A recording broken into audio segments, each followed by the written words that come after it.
Alright, for this video, I'm going to talk about atomic structure. Hang on, I'm trying my best to zoom. It's not really good. Okay, on atomic structure, and from the name of the topic itself, you know we're going to talk about the structure of an atom. So an atom is basically made up of three things. I always tell my students that if you have hands, legs, and body and eyes, so does atoms. They have different parts to an atom. And how many parts do they have? They have three parts. So an atom is made up of three things. Okay, an atom is made up of what we call PEN, P-E-N. Your protons, your electrons, and your neutrons. These are the three parts of an atom. Okay. So your atoms, the name of atoms, you can find them in the periodic table. So if you can see in the periodic table, you have, for example, let's pick one element from the periodic table. We pick sodium. And sodium has a number 23. Okay, hang on now. Sodium has a number 23 at the top and 11 at the bottom.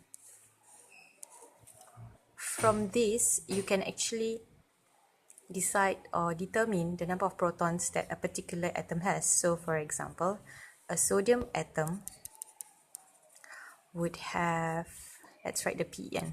The proton number would be 11. The electron number will be 11. The neutron number will be 23 minus 11, which is 12. So these are the numbers for the different subatomic particles of a sodium atom. How to know? Okay, the bottom number here, this is what we call the atomic number. In the periodic table, this name is written down at the left bottom corner of your periodic table as a legend. So they put the atomic number, which is also known as the proton number. And for an atom, the proton number is always equals to the electron number. So that makes our life so much easier. We don't have so many numbers to remember. So we have proton number here, electron number here. That's why it's 11. Now, the top number here is what we call the atomic mass. Must have the word mass. Sometimes they just call it mass number, or sometimes they have more time to type, so they put the atomic mass number. The atomic mass number is basically your proton number plus your neutron number add together. So since we know that the proton number is 11, basically the neutron number would be 23 minus 11. That's how I get my 12. Okay? There's another name for atomic mass number. We call it the Nucleon number. I think this one is quite obvious. Okay, because why? Proton and neutron both are placed or located in the nucleus of an atom, and that's why it's called a nucleon, like nucleus, nucleon. Okay, so this is the basics of it, how to get the numbers for the different subatomic particles. All right, let's move on to the next thing. What do we need to know for every single of these subatomic particles? So we need to know their mass, we need to know their charge, what's the charge of every single individual subatomic particles, and the location. Like for example, my hands are at the top part, near my shoulders, that kind of thing, you know. It's the same thing. Ooh, good morning. Alright, so I have my PEN, right? Proton, electron, neutron. So the mass of a proton is a 1. Electron is 1 over 1840 because it is the lightest. Okay, because it is the lightest and the most energy shuffling around outside the nucleus. Neutron is also 1. These are relative masses, okay? Please take note, these are relative masses. And the charge for a proton is positive. The charge of an electron is a negative charge. And for a neutron, it has no charge. Okay, the location of a proton is inside the nucleus. Electrons are on the electron shells. Or some books, they would just put that as outside the nucleus.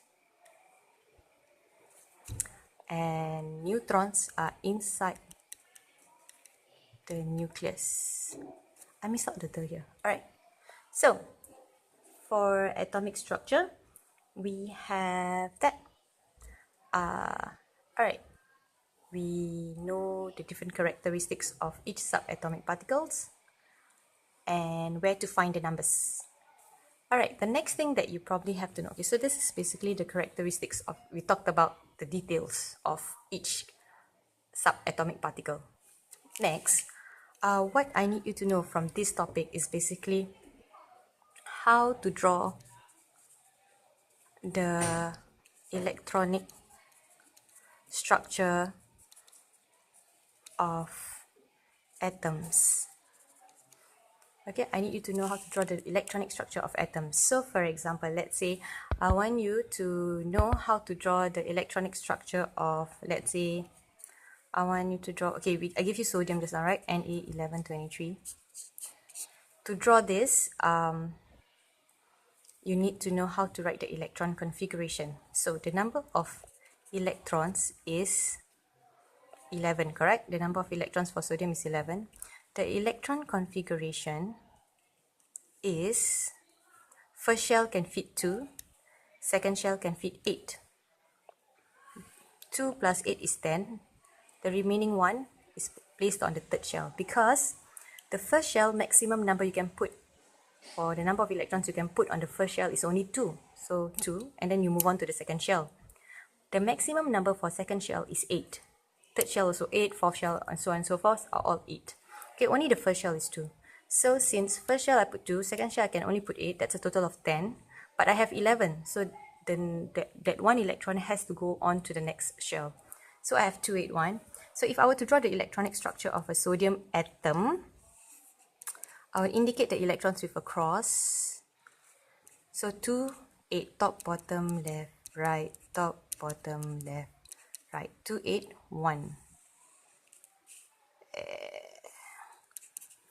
Alright, so this is how it looks like, the electronic structure of atoms. Okay,